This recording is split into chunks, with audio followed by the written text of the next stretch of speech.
ഇയ്യോബ് 19 അധ്യായം 1 മുതലുള്ള വാക്യങ്ങൾ.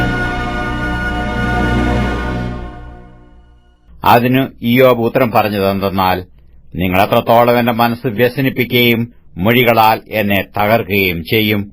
ഇപ്പോൾ 10 പ്രാവശ്യം നിങ്ങൾ എന്നെ നിന്ദിച്ചിരിക്കുന്നു. എന്നോട് കാഠിന്യം കാണിപ്പാൻ നിങ്ങൾക്ക് ലജ്ജയില്ല. ഞാൻ തെറ്റിപ്പോയത് വാസ്തവമെന്ന് വരികിൽ എന്റെ തെറ്റ് എനിക്ക് തന്നെ അറിയാം. നിങ്ങൾ സാക്ഷാൽ എനിക്ക് വിരോധമായി വലിപ്പം ഭാവിച്ചു എന്റെ അപമാനത്തെക്കുറിച്ച് എന്നെ ആക്ഷേപിക്കുന്നുവെങ്കിൽ, ദൈവം എന്നെ മറിച്ചു കളഞ്ഞു, തന്റെ വലയിൽ എന്നെ കുടുക്കിയിരിക്കുന്നു എന്നറിവീൻ. അയ്യോ ബലാത്കാരമെന്നു ഞാൻ നിലവിളിക്കുന്നു, കേൾപ്പോരില്ല. രക്ഷയ്ക്കായി ഞാൻ മുറയിടുന്നു, ന്യായം കിട്ടുന്നതുമില്ല. എനിക്ക് കടന്നുകൂടാതെ വണ്ണം അവൻ എന്റെ വഴിയെ കെട്ടിയടച്ചു, എന്റെ പാതകൾ ഇരുട്ടാക്കിയിരിക്കുന്നു. എന്റെ തേജസ്സു അവൻ എന്റെ മേൽ നിന്ന് ഊരിയെടുത്തു, എന്റെ തലയിലെ കിരീടം നീക്കിക്കളഞ്ഞു. അവൻ എന്നെ ചുറ്റും ക്ഷയിപ്പിച്ചു, എന്റെ കഥ കഴിഞ്ഞു. ഒരു വൃക്ഷത്തെപ്പോലെ എന്റെ പ്രത്യാശയെ പറിച്ചു കളഞ്ഞിരിക്കുന്നു. അവൻ തന്റെ കോപം എന്റെ മേൽ ജ്വലിപ്പിച്ചു, എന്നെ തനിക്ക് ശത്രുവായി എണ്ണുന്നു. അവന്റെ പടക്കൂട്ടങ്ങൾ ഒന്നിച്ചു വരുന്നു, അവർ എന്റെ നേരെ തങ്ങളുടെ വഴി നിരത്തുന്നു.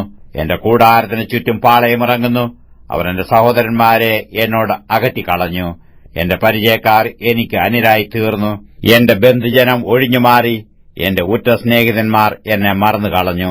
എന്റെ വീട്ടിൽ പാർക്കുന്നവരും എന്റെ ദാസികളും എന്നെ അന്യനായി എണ്ണുന്നു. ഞാൻ അവർക്ക് പരദേശിയായി തോന്നുന്നു. ഞാൻ എന്റെ ദാസനെ വിളിച്ചു, അവൻ വിളി കേൾക്കുന്നില്ല. എന്റെ വായ്കൊണ്ട് ഞാൻ അവനോട് യാചിക്കേണ്ടി വരുന്നു. എന്റെ ശ്വാസം എന്റെ ഭാര്യയ്ക്ക് അസഹ്യവും എന്റെ യാചന എന്റെ ഉടപ്പിറന്നവർക്ക് അറപ്പുമായിരിക്കുന്നു. പിള്ളേരും എന്നെ നിരസിക്കുന്നു. ഞാൻ എഴുന്നേറ്റാൽ അവർ എന്നെ കളിയാക്കുന്നു. എന്റെ പ്രാണസ്നേഹിതന്മാരൊക്കെയും എന്നെ വെറുക്കുന്നു. എനിക്ക് പ്രിയരായവർ വിരോധികളായി തീർന്നു. എന്റെ അസ്ഥി ത്വക്കിനോടും മാംസത്തോടും പറ്റിയിരിക്കുന്നു. പല്ലിന്റെ മോണയോടെ ഞാൻ ശേഷിച്ചിരിക്കുന്നു. സ്നേഹിതന്മാരെ, എന്നോട് കൃപ തോന്നണമേ, കൃപ തോന്നണമേ. ദൈവത്തിന്റെ കൈ എന്നെ തൊട്ടിരിക്കുന്നു. ദൈവം എന്ന പോലെ നിങ്ങളും എന്നെ ഉപദ്രവിക്കുന്നത് എന്ത്? എന്റെ മാംസം തിന്ന് തൃപ്തി വരാത്തത് എന്ത്? അയ്യോ, എന്റെ വാക്കുകൾ ഒന്ന് എഴുതിയെങ്കിൽ, ഒരു പുസ്തകത്തിൽ കുറിച്ചുവെച്ചെങ്കിൽ കൊള്ളായിരുന്നു. അവയെ ഇരുമ്പാണിയും ഈയവും കൊണ്ട് പാറയിൽ സദാകാലത്തേക്ക് കൊത്തിവെച്ചെങ്കിൽ കൊള്ളായിരുന്നു. എന്നെ വീണ്ടെടുക്കുന്നവൻ ജീവിച്ചിരിക്കുന്നുവെന്നും അവൻ ഒടുവിൽ പൊടിമേൽ നിൽക്കുമെന്നും ഞാൻ അറിയുന്നു. എന്റെ ത്വക്ക് ഇങ്ങനെ നശിച്ച ശേഷം ഞാൻ ദേഹരഹിതനായി ദൈവത്തെ കാണും. ഞാൻ തന്നെ അവനെ കാണും, അന്യനല്ല.